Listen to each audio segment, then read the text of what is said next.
the internet is a very dangerous place. Akakaze kufike kuwona wonke lama situations ayitense kanje ukuthi hey mhlambe kumele siyeke or we must tone it down. The smartest thing I've ever done was to play dumb. Why waba khona ama situations mhlambe wabona hey this is weird like hey asimkhetanga nohlelo ngalo langa lo. Ucabanga ukuthi lo hlelo lwakho wedwa uphethe was too much. Yo basaxoshwa bese evuma. Abasixosha nje.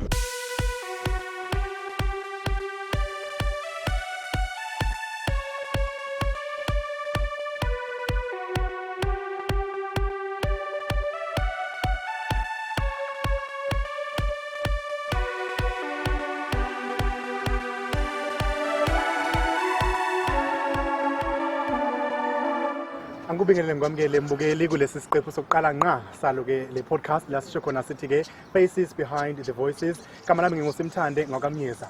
Isambeli sami ke namhlanje siyinhlanganisela yokuthi mawulalela umsakazo uthole ukumamatheka, uthole ukugqugquzeleka, uthole futhi ke nokuthi uhlale njalo uphonseleke inselelo ngezihloko ezahlukahlukene asuke isiphethe emsakazweni. Samukela njengamanje umsakazi usomahlaya uphinde futhi ke abe ngusomabhizinisi lo ke nguFelix Hlophe ke esinaye namhlanje. Thumbeza siyakubingelela. Mfowethu. Niyaphila konke. Ngikhona Nkosi unjani wena? Siyaphila ngibheka indaba ukuthi umuntu umecabanga nje ucabanga kakhulu njengosomahlaya. Yini efike eqala ukuba usomahlaya ngithi ngaphambi komsakazo? Yeah, ikona kuba usomahlaya kungilethe emsakazweni. Okay. And uyiqala kanjani lento ngoba isikhathi esiningi umuntu uma esuke usomahlaya uthola ukuthi vele kusuke kade kuyinto vele akhule nayo nasemphakathini la akhulele khona. Umsakazo wangithola ngenhlanhla ngasho njalo. Okay. Kwasho ukuthi khona izinto ezifanayo ekusakazeni nalobo bengikwenza ukuba usomahlaya kokuperforma on stage kwabantu ndawo zombili zokhuluma with our audiences ukhuluma nezihlwele. So kwawukuthi ke ngenxa yamava namagalelo amabanzi endimini yasemahlayeni abantu abaningi bebengithakasela umsebenzi wami emahlayeni bebejabulela nokuthi bangizwe futhi mangizivakashi emsakazweni ngicontribute nje ngezihloko ezihlukahlukene. Kuthe lapho ke ngase ngithola ukumenywa umsakazo owazwa ngokuthi Durban Youth Radio. Okay. Molo Smelane, who was the chairperson of the board at the time, kanye no Miles Zigalala oyekade programs manager. Bangithatha ke bathi ngizokwenza uhlelo lwasekuseni ngifika nje emsakazweni. Insizwe yangiqeqesha ke lapho kulinda the game ngiqala ukubona uxhaqalulo lwenkinopho la ngingazi ukuthi kuqala lapha. So wangifaka kanjalo ngangena emsakazweni wangiqeqesha. Ngifuna sihlehle kafishane before ufike lapho uthe i-comedy yakuletha lapho ngesikhathi ukhulele kuphi vele? Emlazi, okay. Yeah. Born and bred, yes. Okay. And then manje uyangena la emsakazweni yini ekwenza abakufake lapha kwi breakfast show? Is there an element yale comedy mhlambe ebachazile or kwahamba kanjani? Kusho ngathi emgodleni wami wolwazi kuningi kakhulu namava abanye ababevele bewazi in business and also because before ngibo somahlaya ngiqala ngabo professional MC. Okay. So that means zonke inkampani lezi bezithemba mina ngama year end function, ama sports day, family day, ama launches, ama gala bengifaka igqoko ehlukahlukene yabo masikhuluma ngo telecoms alone. I used to do work for Telkom, for MTN, for Vodacom, for Cell C. Also, when they launched, I was there also, still working for Quest. Bevulama business abo lapha ne business park eWestville behind iPavilion. So abantu abaningi bangidonsele emahlayeni ngoba bebona amava ami of being a corporate MC. So kuthe mase kunjalo ke indawo babebonisa ingifanele ukukhuluma necaliber ethile yomlaleli osuke commuter from ekhaya emsebenzini kwawindawo yasekuseni. Even though ke ngangaqeqeshiwe ngokuba umsakazi kepha ngase ngimkantshubovu in terms of in knowledge yomkhakha eminingi ehlukahlukene. I could hold a conversation and a variety of topics. So indawo abantu bangangifaka kuyona iyona le yohlelo lasekuseni. And umusuku ungena laphana ke emsakazweni uyaqhubeka nangala uyayenza le stand up comedy yakho. Ngifisa sibhenga sohlangothini olthinta i-comedy sizongena sijule impela kuleyo msakazo. La kwi-comedy yakho yini ekusebenzelayo kakhulu la kwi-comedy yini ocabanga ukuthi yakusebenzela because wonke umuntu angacabanga ukuthi uyahlekisa but I'm sure there's always that one thing azi ukuthi this is an element engisebenzelayo kwi-comedy yami. ukuthi ngizoqala ukuphendula umbuzo wakho ngekuphendule kanje uyabona uma nabaculi niya-classifywa nifake emabhokisini anifanele kuthiwa lo ma-piano artist lo i-kwaito artist lo i-jazz artist lo i-opera artist yabo kepha uma sekufika emahlayeni abasi-classified thina bavele bathi osomahlala bonke bakhohlwe ukuthi asifani nathi you find like people like me who are storytellers yabo. You find abantu who are political satirists. Okay. Yes. So mina kweyami repertoire I deal mostly with race relations. Yabo. Yes. Ngikhuluma ngohlanga nokuhlukana kwazo nama challenges. And nayo yonke comedy between. Ngikhuluma ngama relationships. Abantu. Ngikhuluma ngozothando, ngezocansi and everything in between. Something abantu abarelateayo kuyona kakhulu. Exactly. Nanokuthi ke enye into singahlafuna singadla ukudla kodwa asihlafuna ngendlela efanayo. So kuphendula umbuzo wakho mfowethu. Nami into engisebenzelayo ukuthi ngifocus kuqala kwe-content then i-delivery bese kuyimanga nginimema so mase nginimemile nifika so sengazi ukuthi cha ngizofike niyithakasele lento le I focus a lot with research I focus a lot on how I acted out on stage and everything and engiyenzayo is planned and put in a particular place on purpose. So there's nothing that I do on stage or reaction I get from you that is through happenstance. Yonke into yenzeka ngoba suke ihlosiwe ngoba isuke ihleliwe. So ngizothi mhlawumbe lokho kungenza ngihluke kwabanye indlela engigijima ngakhona ukuthi by the time ngigijima lapha ngizose ngifake kuningi ekuqeqesheni and ngifisa sibheke leyo kade uyisho ukuthi wonke umuntu uba ne-style sakhe ukuthi uyasebenzisa ngifisa sibheke la kulesi sikhathi waqala ngaso njengamanje sibona kakhulukazi abantu abaningi mabengena kwi-comedy bangena ngalento ye-social media you know benza ama-video there are skits there's khona yonke lonto leyo ngifisa sibheke kakhulukazi evolve kwakho ukuthi ubona ukuthi mhlawumbe i-social media ngezinye zezinto ezikwazi ukuthi ke ziphushe i-comedy kakhulu mhlambe nawe ezazingakunikeza ithuba lokuthi uflourishe kakhulu bekuthiwa waqala i-internet yabo kube it was already a thing yabona ungathini ngalokho image kwabantu besebenzisa i-social media njalo njalo uma uqhathanisa nangesikhathi waqala ngizobeka kanje i-social media is a good tool and instrument yokuthi it creates hype ikunikeze a wider audience but the internet is vile my man it's dirty and filthy and filled with abantu with vile motives. Thina esaqala social media ngakabi khona saba nenhlanhla yokuthi we spoke to people's hearts and people fell in love nathi basithanda kokujulile. Ba abantu abakhula kanye nathi njengoba nami ngikhula nabo bayakhula basangilandela ngikhiphe nje manje i-message ukuthi ngenze i-show. And people that don't normally go to comedy shows are coming because why? Because of Felix. I've grown with them. I have a special place enhliziyweni zabo.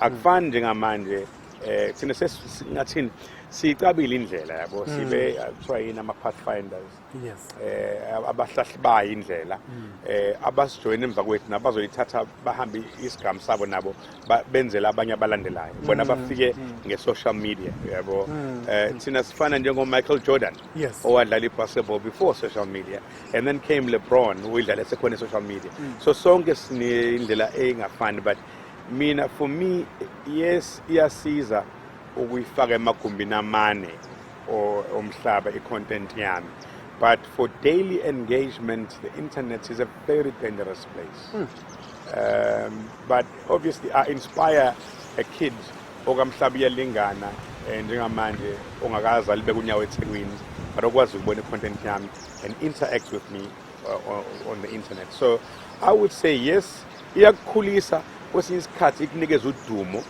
and a success ongayilungeli and abathi premature success goes into your head you forget why you're there so before you get a time to mature with your audience alongside your audience maybe behind your audience or leading your audience ukhula kakhulu kuqala wena kunayo uthola ukuthi kwesinye isikhathi kunabantu abavelele abahlekisayo abanye abahlekisa nangaphezulu kwami kodwa bangeke bayigcwalisa i-theater ngabantu abawu-5,000 ngisho umuntu ozoyibuka athi awusiphamani ngiyamthanda uyahlekisa but methi ozo ongibonga 200 rand athi no I wish ngathi bangafika I wish ngathi ngagcwala but mina ngibhizi yabo and then kufike mina ngithi ngenze sure I would never miss it for anything yabo it's because come kuma eras angafani ngifisa manje singene la kakhoze ke emsakazweni uthi umsakazo waqala kona DYR Durban Youth Radio woo hey nga-end up ngisebenza no game uline the game who's now the breakfast show host here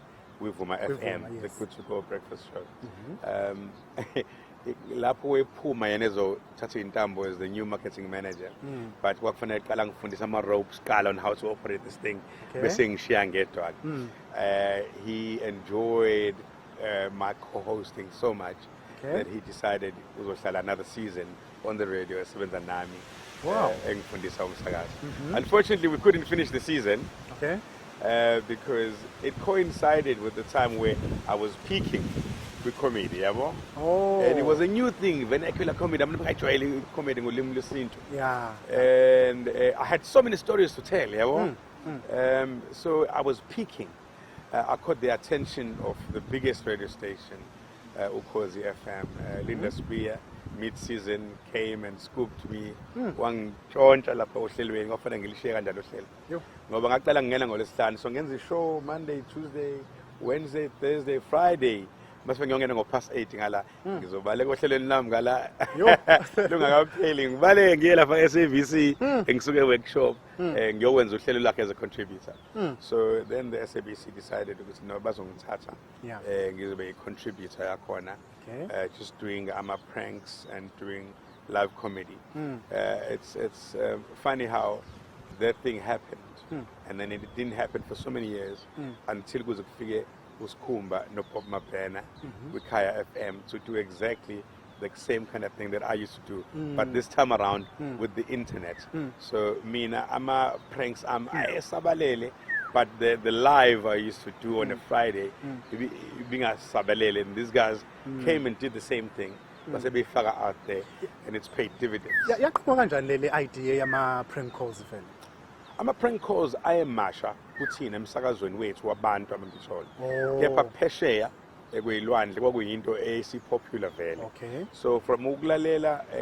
iy'nhlelo zaphesheya ikakhulukazi ngoba ngizama ukuhona italente lami ngoba ngase ngi-achievile i-success encane emndimeni nasemkhakheni wamahlaya so ngangifuna ukwenza the same thing nasemkhakheni we-radio so ngithi okay othi ngiqale ngibheke kuqala ngaphesheya ukuthi bona benza kanjani kuphi singakuthatha sikiphethini and try and emulate labantu other than sithi sizo-emulate oMandla Malakwane Lawrence Dube and Bob Mapena and all the likes Alex Mtiana let us see also i-offering yaphesheya ayikho into ebalulekile njengoku-achieve i-readiness uyilungiselele ukuthi uma uthola ithuba ungene usulungile so le ile ngashayisana khona-ke nama-prank calls okay kusomahlaya I like this thing ayikho ezweni lami ngayipropose abayithanda ngayenza and njengoyibona-ke namhlanje umuphi unyaka lapho this is now 2006 okay and mawungena la because enye into ngama-prank calls usuke ungazi ukuthi fanele ulindeleni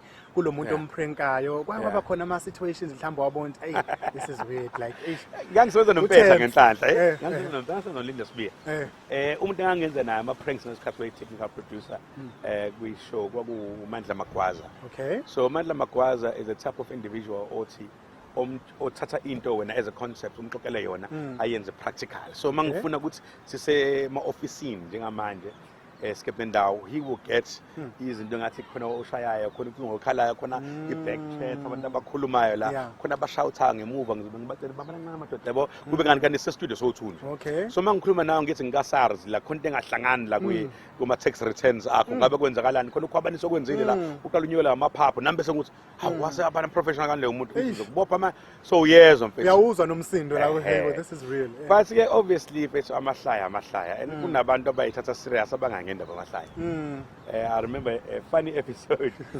ngaphosa ezinkabi ebalekile eGoli ezofuna umsebenzi ngala kwa-eNatali umsebenzi wokuba inkabi ngafonela omunye ubaba lapha osomatekisi odumile ngamcela umsebenzi wabulwa ngiqasha hayibo now is it live or no ngenhlanhla mfethu was pre-recorded wangiqasha wathi ya ukhona umsebenzi angize mfethu bese ngiqala ukuthi ayi no kahle hle umdlalo lo. Hey, asifikethanga nohlelo ngalo langa lelo. Hayibo. Athi siphuma nje bese begcwele lapha eminyango. Ehhe. Kwasho ukuthi ngisebenza nompetho uLinda Sibiya. Saphuma naye sayohlala lapha e-Road Lodge. Ya. Hayi mfethu hayi impela hayi waxuza amagama kade. Sekumele Kuhamba amahora amane. Yo. Siphezu kodaba babethi angiphumi lapha. Ha. Hayi nangampela sishaya ke inhlawulo basixolele. Mana iyaye emoyeni iyagcina izwakele emoyeni. Cha, sayinqamula nje la esanqamula ngoba phela Uyayi pre-record. Yayi-incriminate ya. Oh, okay. So hey, sayivala kanjalo ke ya. Khona nomunye umama naye esambhombela umuzi wakhe. Hayi le yagcina izwakala liyaduma. Ehhe. Kwase yesibili leyo. Uyoqala nje wa collapse. Sho. Collapse ofike emsakazweni ezofuna uAlex. Bathi uAlex akekho la Ukhozi useGagasini.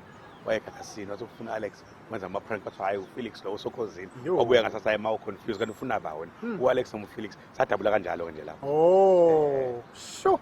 And akakaze kufike kuwona wonke lama situations ayitense kanje ukuthi hey mhlambe guys ngeke hayi. Mhlambe mele siyeke or we must tone it down.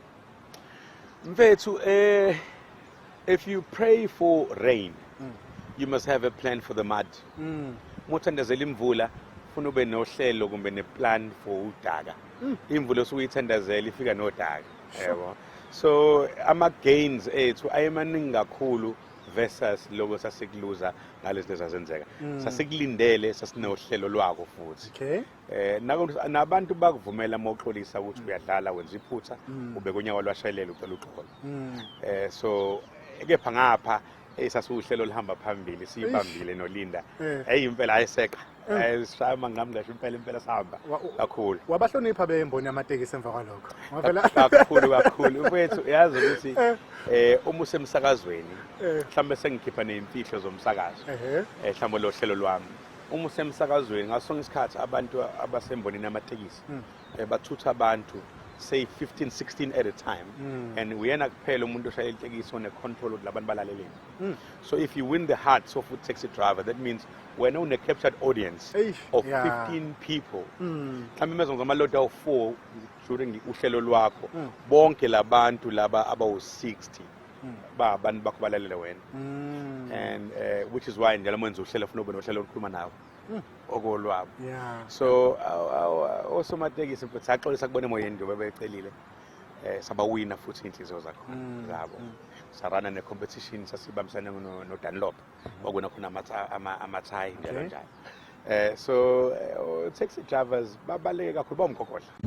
Ngifisa sibheke nalengxenye ukuthi abantu abaningi ngempela babuye bakwazi kakhulu njengosomahlaya. Kodwa ke siyajabula namhlanje ukuthi ke silithole lolu lwazi lokuthi nakhona la emsakazweni uqale lapha phansi futhi walithola noqeqesho olufanele. Akusikhona ukuthi ulandwe ngoba nakho usomahlaya kwathiwa hayi woza uzosakhela ne-listenership. Yeah.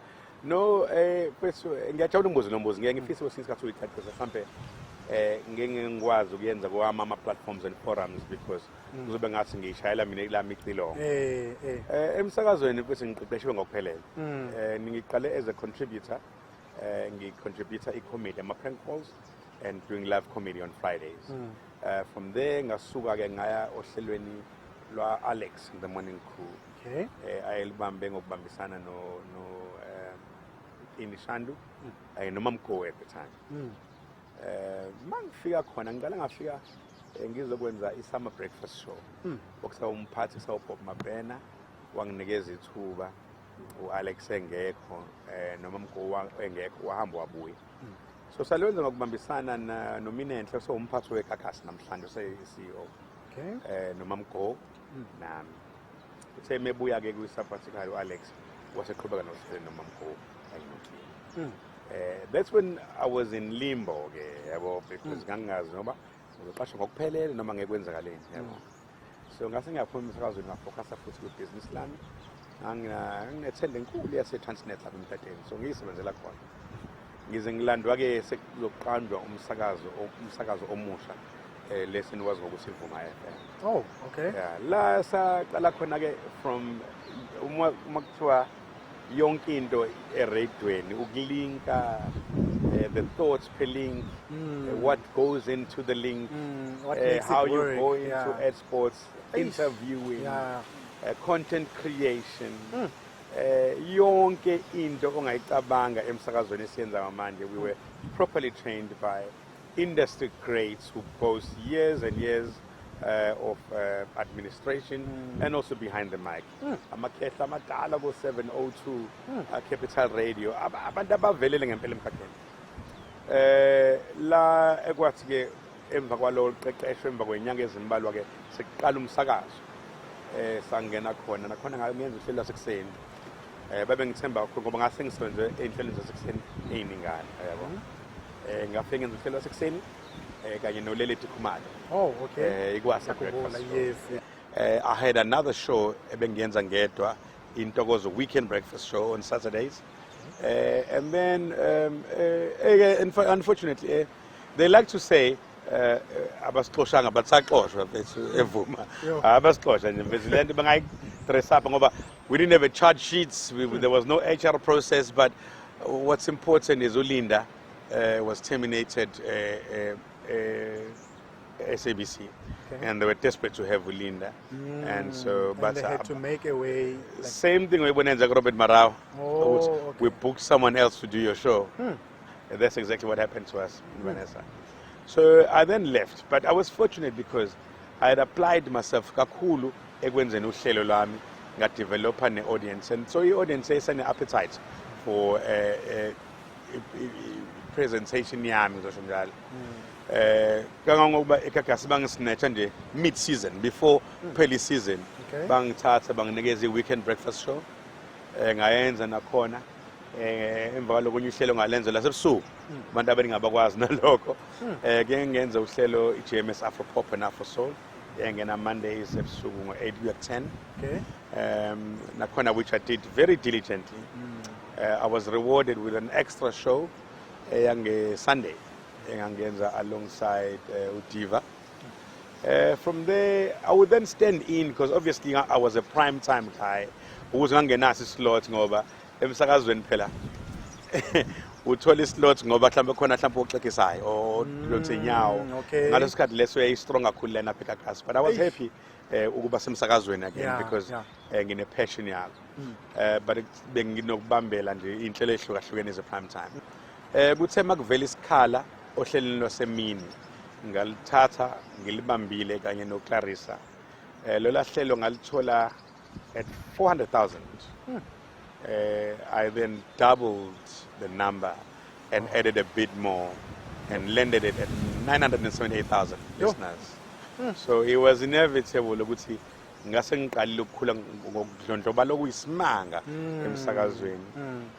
Kuthemba kwaloko kwavela ithuba. Yini lo wafika wayenza lapha? Wenza ngani? Mfethu bengithi ngena kuleyo later. Yabo. Because ngiyafisa ukuyisharisha nabanye abantu.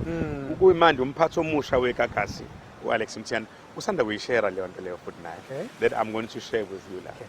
So mangisole phaka sengithola uhlelo lasekuseni ke lo ngilwenzayo namanje. But ukuphendula umbuzo wakho mfethu ngizothi I need you to quote me verbatim njengoba ngizoyisho. The smartest thing I've ever done was to play dumb. Because smart intimidates people. If ukhombisa ukuthi unobuhlakani endaweni ethile, uyaba intimidate abantu abalethe. Kwesinye isikhathi ufuna ube isilima sendawo ube uhlangene lo ndawo. Abantu bakunikeza permission ukusho noma yini noma kanjani, ngisho ngakhubeka uwe bazohleka ngeke bakujaje. So ngafika mina ngayeka lento yokusakazela phezulu kwabantu. Ngasakaza phakathi kwabo. Ngafundisa nabantu engisebenza nabo ukuthi thina singaba basakazi, but ihloko esikhuluma ngakhona ihloko efana nabantu sibasakazelayo. Abantu abazi ukuthi nathi sesibambelele nje kutiki silinde kuphela kwenyanga zivalekile. Asixoxeni indaba la wake waduka khona. Ake sixoxe indaba la wakwaphelelo petrol khona. Ake sixoxe indaba la washawa phansi nje umjolo noma ukhungwe mhlambe isikhwele. Indaba esixoxayo thina sixoxa si divorce ekuzona, sixoxa indaba ezenzakalayo. Ake sikhulume ngesikhokho le nto abathi isikhokho le esalala phansi makade kuphekiwe Oh, ukuthi iyabuya bomfudumezo ngakusasa ingoloyi asikhulume ngokungabi khona kwesiyinke ekhaya asikhulume ngokuhamba amabanga amade esikoleni asikhulume ngekole safunda kuzona asikhulume ngokufeyila asikhulume ngokuthi good and then that's how you buy in abantu emva kwalokho bakudimanda bona yabo. So uAlex usanda kubhala la enkundleni zokuxhumana ukuthi ngabe wakhipha wonke amagalelo akho mfakathi onke owakhipha lawanela afunakalayo mhlambe nesigaba bese uyahamba ukuze mase bekuthatha la wakhipha wonke umuntu akalindele futhi usuphinde wayiqamba kabusha wena ayikho into endalo science ukwenza izinto ezintsha kanti cha imama manje usukhuleka yabo. So kubalekile ngasonke isikhathi sokuthi you mustn't intimidate abantu osebenza nabo kakhulu ngokuveza wonke amakhono nobuhlakani onabo because kwesinye isikhathi lokho kubanga i-antagonism ukuphula in different directions. Uma uthi asiye ngapha bazoba nongabazana kumbe mhlambe baphikisane nawe ngoba wena uthi uyazi wena was too much nama-answer ucabanga ukuthi lo hlelo lwakho wedwa uphethe was too much. Kwesinye isikhathi makufuna i-suggestion funa uyigodle yakho uhambe neyampweni lo sebenza naye noma uyibone ukuthi hayi le ngathi ayishaye khona leyamiya uyiyeke ngoba ubalekela ukuthi uzoba usiyazi wazi kakhulu ubalekela ukuthi ungabusanayo ibhayini yalabantu osebenza nabo qala. So that has always been my secret yabo. Ngithe mase ngivela ke ekseni ehlelweni lasekuseni ke again sengiligainile uhlelo lami lasekuseni engangikulona eVuma. That is when I started showing people ukuthi actually listen, I'm not just a smart guy, I'm actually very intelligent. I can converse freely in arts, sports, engineering, law, you name it, any discipline, bring it here. I can talk to the MEC, I can talk to a lawyer about law, I can talk to anyone. In fact, in Tlangano, Yabameli, Black Lawyers Association, when they have a gala or a year-end function, they don't ask another lawyer, they ask for Felix to be MC. When an association of medical doctors has a gala dinner, they don't ask one of their doctors, they ask for Felix to be. So there is now I'm at the ceiling of Exagazini. I've achieved what I wanted to achieve. Is attracting a I'm also a force, and now sing chaser legacy. Ukuthi kwaba khona uKansas City, kwaba khona uLawrence Dube, kwaba khona uClement Manyapelo, kwaba khona uLinda Sibia, kwaba khona uAlex Mthiyane, kwaba khona uFelix Hlophe. Uyabona ngisho. So if chasing a legacy, I would need a national platform. I would need to do and emulate lento bezenziwa ila maqhawe aqhamuka ngemva kwami. But okwamanje bengisasuprinta lokho ukuthi actually I can speak to your heart, I can make you laugh, but also I can teach you a thing or two and I can show you other things and ngimbulela omunye umhlaba ongawazi konke ngo 3 hours yabona ngisho. So I think that's where I am njengamanje oyenza uhlelo enjoy this much success. One of the best shows ayenziwa eGagasi was Alex and the Morning Crew. I've had the privilege of observing him at work and learning from him njengoba ngisho lamazwi akhe ngifuna ukwasho kahle qala ngithi ngwabhenga ngoba ngakhumbula ngawabhala phansi ewasho uAlex lamazwi lawo. Never outshine the master. Do not go too far in displaying your talents, or you might accomplish the opposite. Okay. So, in managing ubudlelwano phakathi kwami nomuntu ongiphethe and the authorities, you always need ukubhekisa ikhanda phansi ukwenza into oyizele with great diligence, without wanting to ruffle feathers, without wanting to challenge authority, without wanting too much to outshine everyone. So I think if lawa mazwi lawa ukuthi there's a master and there's a student. Given time umaster hamba shiye kungena student yabo. And you don't want to outshine the master too much or else you achieve the opposite. They will grow resentful of lento yenzayo. Good morning, good morning, good morning. good morning. Music by Bushe and Angelic, and then Tudor is also in the mix. So Get Up and Go Power Double Play. Before that, it was Beyonce with Dance For You, and that is how we welcome you to the 10th of September. It's a brand new day. It's Friday, and this is the TGIF edition of The Uprising. It's 13 after 6. Good morning, top of the morning. You're wide awake. You're on Gagasi FM, the very best. This is The Uprising. It's a revolution in radio, and I'm the leader of the revolution. I am Felix Hlophe, kumfana kaThoni, umagcino kaEugenia mamkhulu wasenkandla. Le ohlelo. Le show yenzayo njengamanje The Uprising on Gagasi FM. I-breakfast show isikhathi esiningi yakuthiwe isebenza ngenxa ye teamwork. If there is teamwork kuyona, iyakwazi le breakfast show ukuthi ibe impumelelo. How has it been so far? I-team osebenzisana nayo on this show oyenzayo njengamanje. But njengalonke uhlelo likhona liyakhula. Sifunda ukuthembana, sifunda ukwazisana. Just 3 days ago, sesinomphathi omusha nathi Alex Mtiyani, bese bakhona i-on air specialist uMakhosi Khosi. Okay. Sike senza enye link ebi impromptu. Ngamanye amazwi uthi link engahleliwe, i-link ephakathi kwama links. Ebade siyenza ngeculo, ngomculi ne-incident eyenzeka kulowo mculi. And sizoyibuya siye kwi-competition moment. But i-end up iba i-mini link. And uthe mebuza ukuthi le link nayenza kanje kade ngaphela kwenzekalani. Ngathi nami it's a tango ephakathi kwami noNjebs. It's a tango. In a tango you find a leader. Ahambe sonyawo phambili omunye alihlehlisa. Mejela ngala athethe umzimba wakhe urest esandleni somunye. Mebuya sekuyena oleader uyaphambana kanje and you swing, and it looks beautifully when you did. But for a leader you must lead and also allow yourself to be led. Sometimes lead from the front, sometimes lead from the side, and sometimes from the back. So that takes time. Takes time, both time and experience. I've done solo shows, I've done shows where I've co-hosted, I've done shows where people thought this would never work. But because that of understanding the waltz and the tango, you know when to sprint, you know when to not talk over umuntu. You can tell ukuthi umuntu akakayi unpack into afuna ukuyisho. You can come in as a support, you can come in and segue into ads, into call to action, into calls, into caller, into so those they come with time and experience. But say for instance, Felix, you're the last of your kind. You know, when I was under Mimi Kesaris, you're the last of your kind. I'm the guy that is still poetic in radio. Something that enga second, but radio is more conversational. People talk in their regular voices and they just talk. I believe in that, but I still subscribe to the old standards of radio.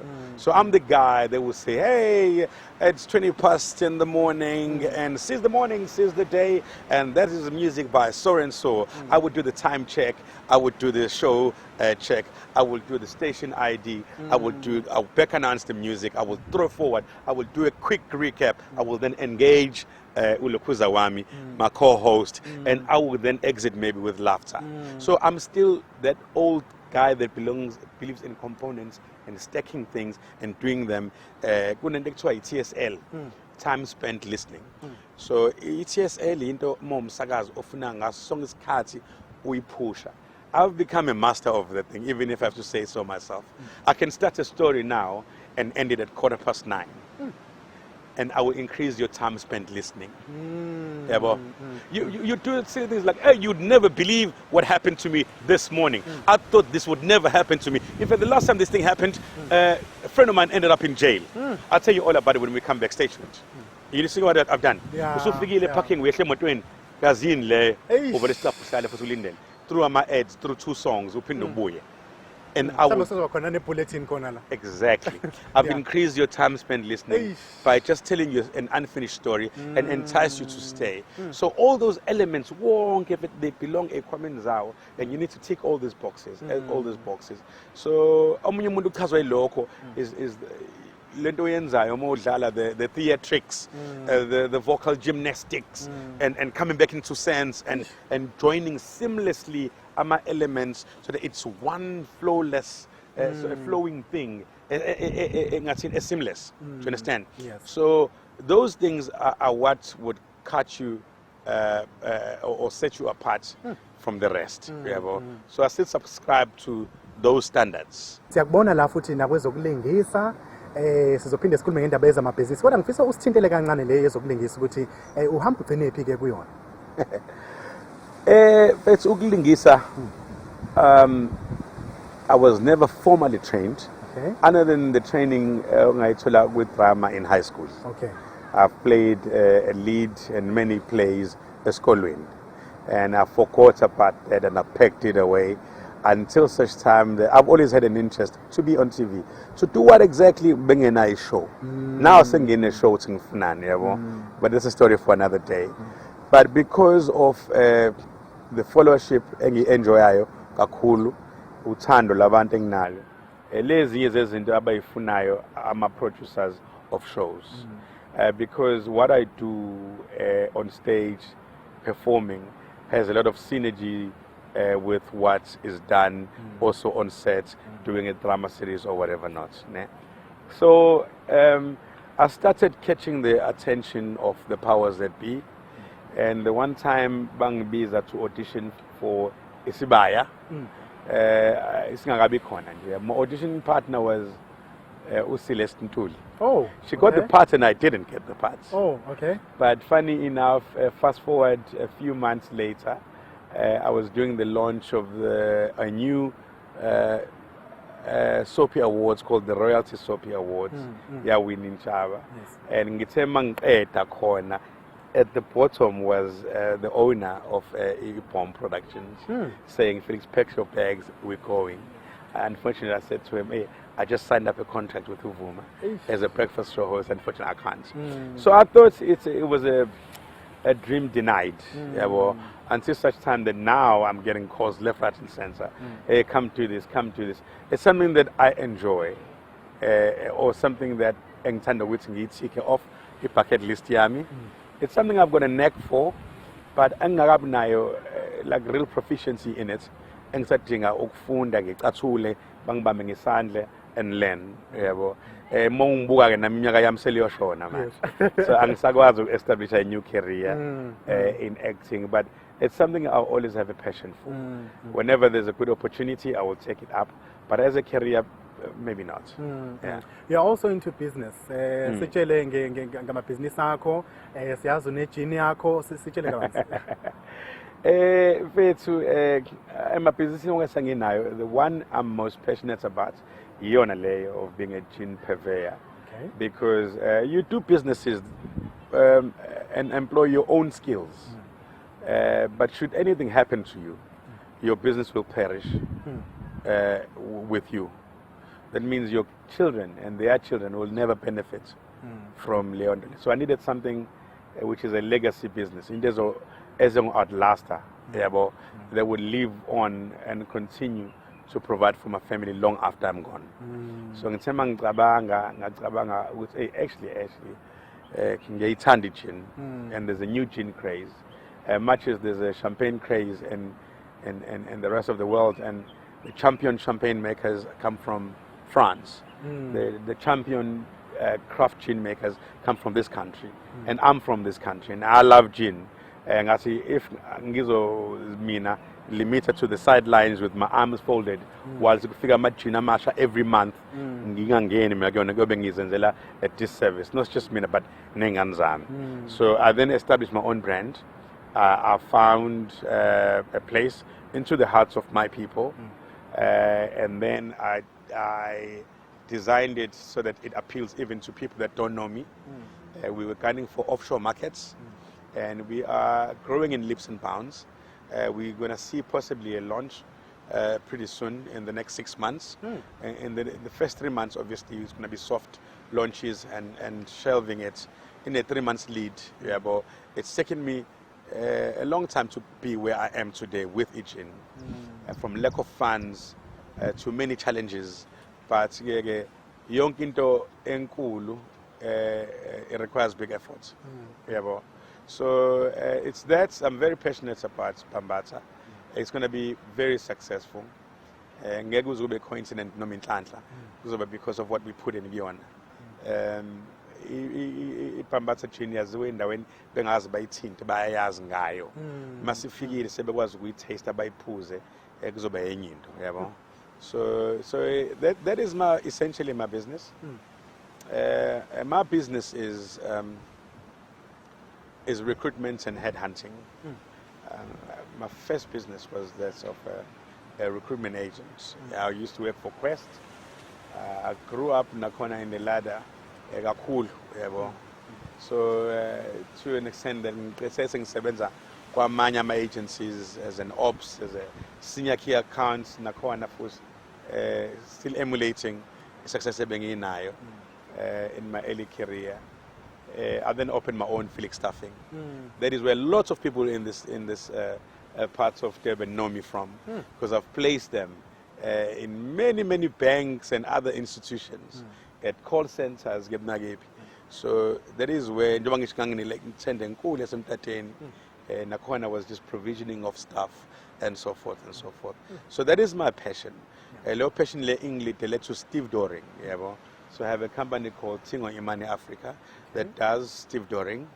Because we have tendered for work and we are making moves Nakona into servicing the people that did obtain the tender to work there. So other than that, we boast skills, spending well over 15 years in Steve Doring. We started working there long before there was a car terminal. It was us that used to go in there, skip our own trouble of vehicles, and so forth.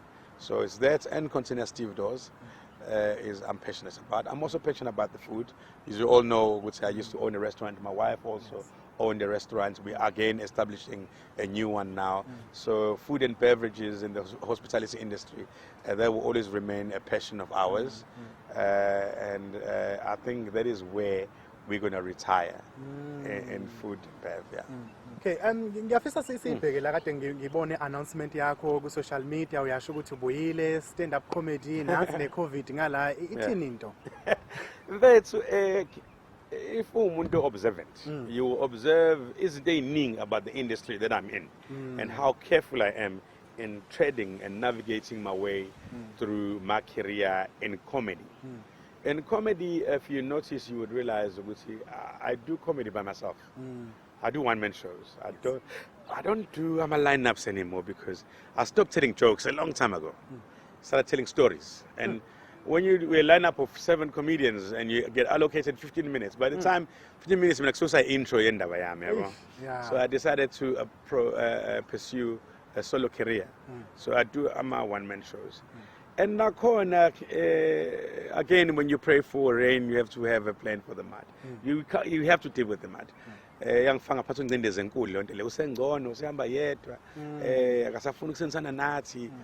we're taking different paths. So and nakhona mangenza ama shows, I'm picking up venues everywhere. I'm going on tour.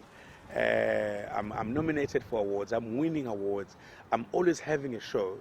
And then I realized, hey, as I'm the only one that's doing this, other people now are afraid to come up and do one-man shows because I'm dominating the industry so much. And I decided, let me take a step back. Maybe let me now go for the crown and go to Mpumalanga, Eastern Cape, Western Cape, and go to Gauteng and conquer Ukhozi and end my rightful place. And then COVID happened. And then it was then when my wife said, hey, listen, you're a lion. You're a lion, you need to do this thing. Whoever chooses to follow you, then they'll follow you. But you can't stop or dumb down on account of Uguti Wenzela Banyaband. So I'm here for myself. I've got a family, a pegemina. So I've stopped for the longest time and not done any show, hoping someone would come and do a show. So now I'm back again. So I'm doing a show. It's just a short special. I have scripted 2 shows. But I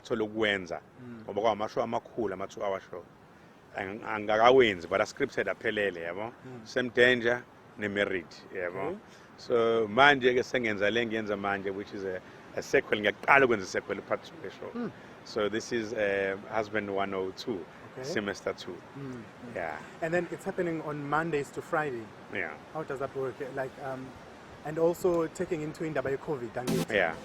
So which is why limited space. Yeah. 254 inside, angithi. Okay. I'm just limiting it at 100. Oh, okay. So because attracting inkumbi zabantu, ingakho ngispread over 5 days ukuthi if sigcwele eyangomsomluko zamia ngolesibili mayigcwele zamia ngolesithathu but kwaphela isonto ngiyathutha ngeMaritzburg laphela nakhona ngiyahamba eFangeni ngiyahamba ngiya eSouth Coast ngiyahamba ngiya eNewcastle but yeah I'm really hoping abantu buy tickets for this one.